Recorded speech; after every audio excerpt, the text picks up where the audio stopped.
Սխալ տվյալներ չկան, այսինքն վերջնական հրապարակված հաղուսակավորումը, որը որ հասանելի է բոլորին, ճշգրիտ արտացոլում է արձանագրությունները։ Եվ ցանկացած թիվ, որը որ բարձր դատարանին կհետաքրքրի, մենք կարող ենք ուղղակի արդեն քան որ արձանագրությունների պատճեններն էլ սկանավորված տարբերակն էլ արդեն իմ մոտ է, կարող ենք ուղղակի նույնիսկ արձանագրություններից այդ թվերը ընթերցել ասեմ։ Չասեմ, որ հաղուսակավորված, այսինքն վերջնական հաղուսակավորումից։ Շնորհակալություն, պարոն Հովակիմյան, հաջորդ հարցս հետևյալն է։ Իդեպ ես մի քիչ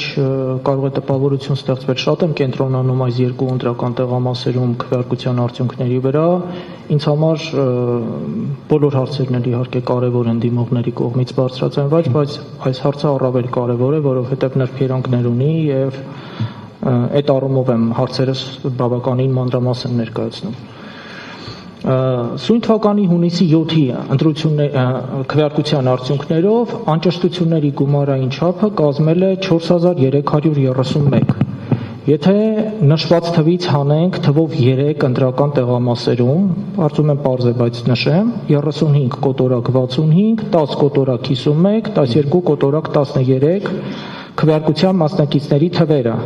որպես անճշտությունների գումարային չափ, այսպես ասած։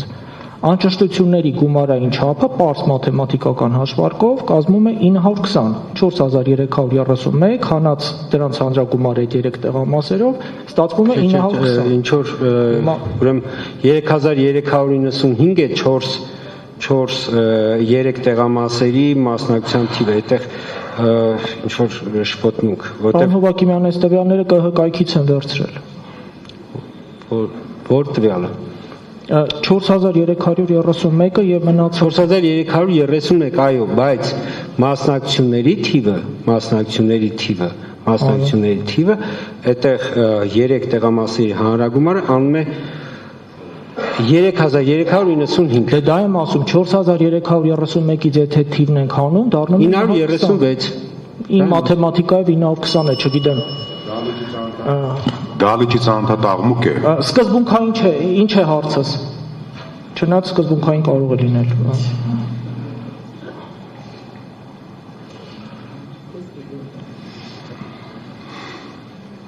Konstantin 4331-ից հանում ենք 3395, ստացվում է 936։ Իմ մաթեմատիկայով 1315 գումարած 1287 գումարած 809։ Ոչ թե 1287, այլ 1271, եթե չեմ սխալվում, պարոն Հովակյան։ Որովհետև 1051-ում վերահաշվարկի արդյունքում, քվեարկության մասնակիցների թիվը 1287-ից ճշգրտվել է 1271, եթե չեմ սխալվում։ Այս է խնդիրը։ Այս պահին սա սկզբունքային նշանակություն չունի, բայց ընկալեցի ինչ եք ասում։ Հիմա տեսեք։ Նման պայմաններում, եթե պայմանական անճշտությունների չափ, որպես անճշտությունների չափ ընդունում ենք 935, օրինակ այդ թիվը, կարևոր չէ։ Քվեարկության ավարտից հետո 12-13 ժամանց, այլ կարևոր չի, կենտրոնական ընտրական հանձնաժողովը հրապարակել է ընտրությունների նախնական արդյունքները, առաջնորդվելով ընտրական օրենսգիր 20-րդ օրենքի պահանջներով։ Այդ պահի դրությամբ նախնական արդյունքների կոնտեքստում ԲՀԿ-ն հաղթահարել է 4%-անոց շեմը։ Այն պահին, երբ որ մենք հրապարակել ենք քվեարկության նախնական արդյունքները, ոչ։ Այդ թվում հետագայում արդեն ուսումնասիրություններով, քան որ նախնական արդյունքները, որոնք որ հետագայում ունեցել են թերություն, այսինքն թերությունները հայտնաբերել ճիշտ, բայց նախնական արդյունքները հրապարակելու պահին ոչ։ Շատ բարի, հաջորդ հարցս։ Եթե այնուամենայնիվ վերոնշյալ 3 տեղամասերում, բարգավաճ նախ մի հարց նոր։ Վերոնշյալ 3 տեղամասերում Բարգավաճ Հայաստան կուսակցության օգտին այսպես ասած քվեաթերթիկների թվի հանրագումարը որքան է կազմել։ Չգիտեմ։ Որովհետև եթե Անշատյան, եթե ինքը ընտրական օրենսգիրքի տեսանկյունից Պարոն Հովհաննիսյան, ես չեմ ասում անօրինական, նախքան անվավեր ճանաչելը որքան է կազմել։ Նախքան անվավեր ճանաչելը, անվավեր ճանաչել թե նախնական քվեարկության արդյունքներով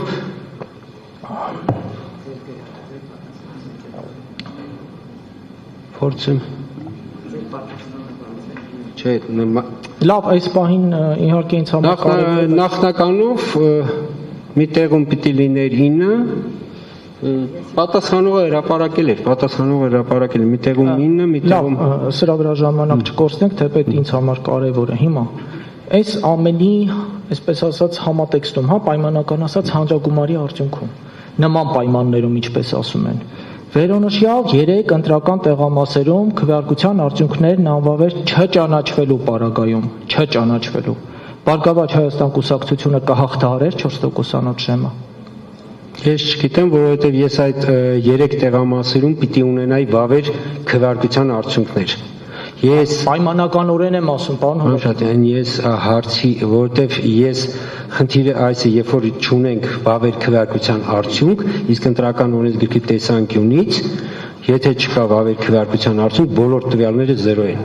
Այսինքն, որպեսզի մենք ունենանք որևէ կուսակցության օգտին տրված ձայն, պիտի ունենանք վավեր քվեարկություն։ Երբ որ չունենք վավեր քվեարկություն, չունենք նաև ձայն, որ պիտի, այսպես ասենք, պայմանականորեն գումարենք եւ արդյունք ստանանք։ Սա է խնդիրը։ Շնորհակալ եմ պարոն Հովհակիմյան եւ վերջին հարցը ուղղված պատասխանողին ներկայացուցիչին։ Իհարկե ցանկալի էր, որ դալիճում ներկա լիներ հեռուստատեսության եւ ռադիոյի հանձնաժողովի ներկայացուցիչը, այնուամենայնիվ բարձրացված հարցը նաեւ այս կամ այն չափով ԿՀ գործառույթներին լիազորություններին է վերաբերում։ Սահմանադրական դատարանի աշխատակարգային որոշմամբ սահմանված պահանջին համապատասխան Սահմանադրական դատարան է մուտքագրվել նաև համապատասխան տեղեկանք հեռուստատեսության եւ ռադիոյի հանձնաժողովի կողմից տրամադրված։ Հասկանում եմ, որ հասցեատերը հռհնա, բայց ձեզ եմ հարցը ուղղելու, որովհետեւ հիմա ԿՀ-ի հետ եմ կապելու սա։ Ինչ է նշված այս տեղեկանքում, եթե երկար չխոսեմ։ Տեսալսողական մեդիայի մասին օրենքի այսինչ նորմի համաձայն, տեսալսողական մեդիայի մասին օրենսդրության պահանջների խախտման համար նախատեսված վարչական տույժերը հանրային հեռարձակողի նկատմամբ չեն կիրառվում։ Հաշվի առնելով վերոգրյալը մշտադիտարկման արդյունքներով արձանագրված խախտման հատկանիշների վերաբերյալ հանձնաժողովը 2 գրություն է հասցեագրել, տվյալ դեպքում կենտրոնական ընտրական հանձնաժողովը հանրային հեռարձակողի խորհրդին։ Դրանցից մեկը վերաբերել է հանրային հեռարձակողների լրատվական հաղորդումներում ընտրությունների մասնակցող կուսակցությունների դաշինքների նախընտրական քարոզչության վերաբերյալ անկողմնակալ եւ գնահատականներից զերծ տեղեկատվության ներկայացման պահանջի առերևույթ խախտմանը, մյուսը քվեարկության օրը քարոզչական բնույթ կրող նյութերի հեռարձակման առերևույթ փաստին։ Հարց. Հանրային հեռարձակողի լրատվական հաղորդումներում ընտրությունների մասնակցող կուսակցությունների դաշինքների նախընտրական քարոզչության վերաբերյալ համապատասխան տեղեկատվության առնչությամբ, որը քիչ առաջ մեջ բերեցի, կենտրոնական ընտրական հանձնաժողովը ստացել է արդյոք բողոքներ, ես հասկանում եմ, որ կարող եք ասել դրա հասցեատերը հռհնա եւ սրանով հարցը փակել։ Ես ԿՀ գործառույթների լիազորությունների մասով եմ ասում, որպես նախընտրական քարոզչության սահմանված կարգի պահպանման նկատմամբ վերահսկողություն իրականացնող մարմին։ Ստացվել են արդյոք բողոքներ, հարցին դրական պատասխանի դեպքում դրանց ինչ ընթացք է տրվել եւ ինչ արդյունքներ կան։ Այո, ստացել ենք բողոքներ եւ այդ բողոքները մի դեպքում, այսինքն հանրային հեռարձակողների խորհրդին ենք նաև վերահսկագրել, ՀՌՀ-ին ենք վերահսկագրել, այսինքն այնտեղ բողոքներից մեկը պարոն Մինասյանի կողմից է ներկայացված եղել եւ մենք պահանջ ենք ներկայացրել ՀՌՀ-ին, որպեսզի իրենք մեզ այդ բողոքի վերաբերյալ պարզաբանում տրամադրեն։ Մի դեպքում պարզաբանման պահանջ չեղել, ուղղակի քանի որ թվային հաշվարկներին էր վերաբերվում քաղաքական ուժեր, այսինքն ավել պակաս թվային, դա հանրային հեռարձակողների խորհրդին ենք այդ գրությունը, որպեսզի իրենք հետամուտ լինեն, որ այդ հավասարությունը, այսինքն այդ գնահատականը այսինքն միայն վերահասցեագրում է տեղի ունեցել։ Այդ դեպքում, որովհետև հետագայում մենք ստացել ենք ՀՌՀ-ի նաև պատասխանը, որ խախտում, այսինքն քարոզչության խախտում, կոնկրետ օրինակ իրենց մեթոդաբանությամբ րոպեների, այսինքն մեկին մի փոքր ավել րոպե տալ, մյուս պակաս, դա չի դիտվում որպես հավասարության խախտում։ Հանրային հեռարձակողի մասով։ Դա վերաբերում է նաև հանրային երարցակողին, Որովհետև ընդհանրապես տեսալսողական մեդիա ծառայություններ մատուցողների մասով 7 վարույթ ա ՀՌՀ-ն նախաձեռնել, բայց հիմա հարցս այդ մասին չէ։